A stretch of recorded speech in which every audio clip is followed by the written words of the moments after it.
Each year before the NFL draft, prospects display their ability to run, throw, catch, lift, and jump.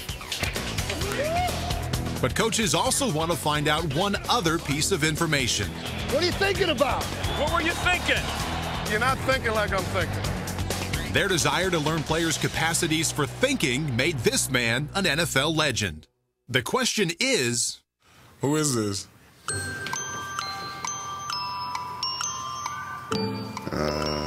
Howard Hughes. Peyton Manning. This is a new commissioner? I have no clue. It's none other than Al Wonderlic, creator of the infamous Wonderlic Test. So you saying if the guy was alive right now, I'd probably beat him up? Give me that. Jack him up. Why? Why, Mr. Wonderlic? He created a way for employers to evaluate prospective job applicants using a test to assess people and measure their general intelligence. Charlie Wonderlic now runs the testing company, located in Libertyville, Illinois. He sits behind the same desk his grandfather did 7 decades ago. He and my grandmother began publishing the test in their basement. Demand grew such that by around 1960, they had actually opened up an office, and about 5 million people a year were being assessed with this test. The Wonderlic Company annually produces the current version of Charlie's grandfather's exam in 14 languages for 7,000 businesses and 2.5 million people worldwide. That includes roughly 300 players at the NFL Combine. Before showing his smarts on the field, almost every NFL player did it on the Wonderlic. But not everyone remembers the test's parameters accurately. It was so long, I think I fell asleep on it. Kind of like SATs. Just long and just dragging. You feel like you're in the Twilight Zone. A gruesome, I think, 2 minutes, I think it was, they give you to take. A lot of questions on there were real repetitive. They you know, same question asked you probably like 5 times. They asked you the same question twice, like 85 questions ago. In reality, no questions are repeated. Test takers have 12 minutes to answer 50 questions, each worth 1 point on a variety of subjects. What am I thinking? What do you think? What do I think? Yeah, I don't even want to know what I think right now. They asked a lot of questions that were common sense. I remember it being heavily slighted towards math. If you're in a car and you're at a light, do you want to be the first car or you want to be the last car? It was like if one apple fell from a tree, another apple, 2 other apples fell from another tree. How many apples on the ground? 3. Should have gone to Harvard.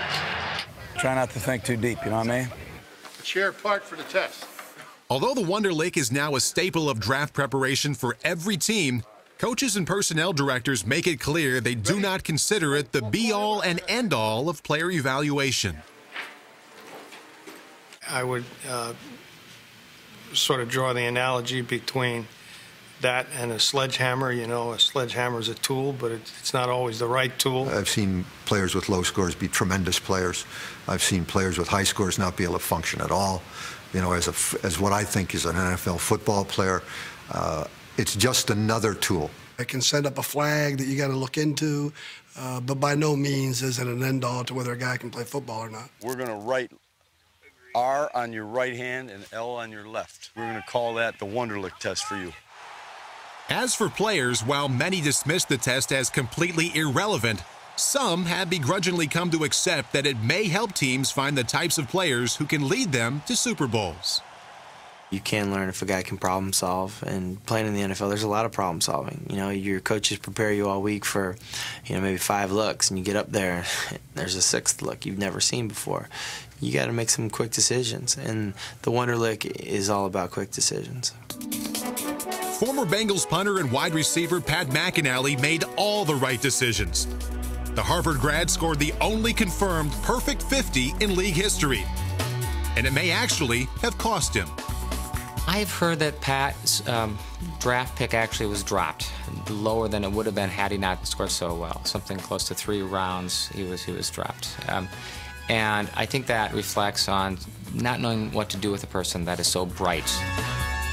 Speaking of bright, wide receiver Kevin Curtis, a Utah State alum, is believed to hold the highest score of any current player, a 48.